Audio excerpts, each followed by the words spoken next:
Salut les égarés! Aujourd'hui, on va aller sur une vidéo très courte concernant une nouvelle étude de Matthew Beran. Donc du coup, dans cette étude, il s'est attaqué à la fonction de la queue chez les sauropodes, notamment chez les diplodocoïdés, donc les sauropodes qui affichent parmi les plus longues queues chez les dinosaures. Ces appendices pouvant dépasser les 10 mètres et les 80 vertèbres, et qui va représenter environ 55% de la longueur du corps chez Diplodocus par exemple, contre 27% seulement chez Giraffa titan.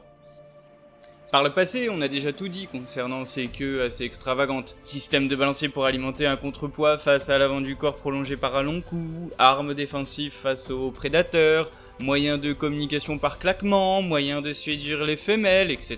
etc., etc., etc.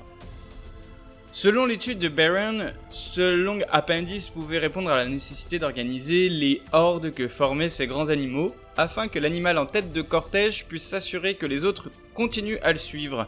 Les caresses caudales contre les corps s'enchaînant ensuite d'un individu à l'autre afin de maintenir la cohésion du groupe, ainsi que de vérifier l'espacement entre chaque membre afin d'éviter les accidents dus aux corps énormes en déplacement qui auraient pu se rentrer dedans et causer de bonnes grosses blessures.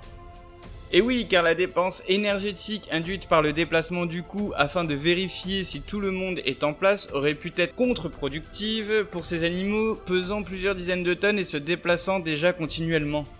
Et puis freiner pour vérifier que tout le monde est là revient aussi à dépenser trop d'énergie. Imaginez ces corps en déplacement, l'énergie cinétique produite demande un sacré effort pour être stoppé net, tout comme il faut une grosse dépense pour redémarrer la machine. De plus, on peut remarquer que la forme des corps n'aurait pas permis un champ de vision très développé même si l'animal avait déplacé son cou latéralement pour vérification. Le fait que le cou s'articule en ce sens principalement à sa base aurait été un frein ainsi que le champ de vision du sauropode déjà induit par la forme de son crâne. Et en plus, cette cohésion confortée en déplacement par la queue aurait pu permettre aux jeunes individus d'être inclus dans le groupe sans trop risquer de se faire écraser par des individus plus gros. Selon Beran, ceci vaudrait principalement pour les sauropodes dits horizontaux, comme Diplodocus, ayant développé de très longues queues.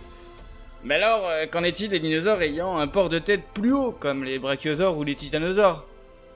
Eh bien, le fait d'avoir la tête largement en hauteur aurait peut-être pu permettre une meilleure appréhension de l'environnement. De plus, la forme en pente due aux membres antérieurs plus hauts que les postérieurs réduit le besoin de contrepoids du corps par la queue. Vidal et al. Nous ont fourni un début d'explication par l'étude des vertèbres caudales antérieures de Aelosaurus maximus, un titanosaure sud-américain de la fin du Crétacé. En effet, l'arc ventral que présentent les vertèbres laisse penser à une position caudale proche du sol, sans pour autant le toucher.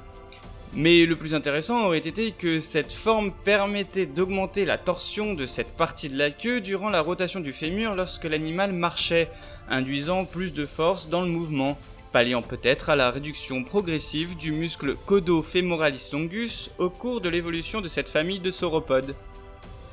Il est certain que ces nouvelles études apportent matière à réflexion, mais que des travaux plus complets doivent être menés afin de conforter les preuves de telles fonctions de la queue des sauropodes, ceux-ci n'excluant toutefois pas d'autres utilités à celle-ci. Voilà les égarés, c'est tout pour aujourd'hui, j'espère que ça vous aura plu, n'hésitez pas à vous abonner, à commenter, à liker la vidéo. Je vous dis à bientôt, prenez soin de vous.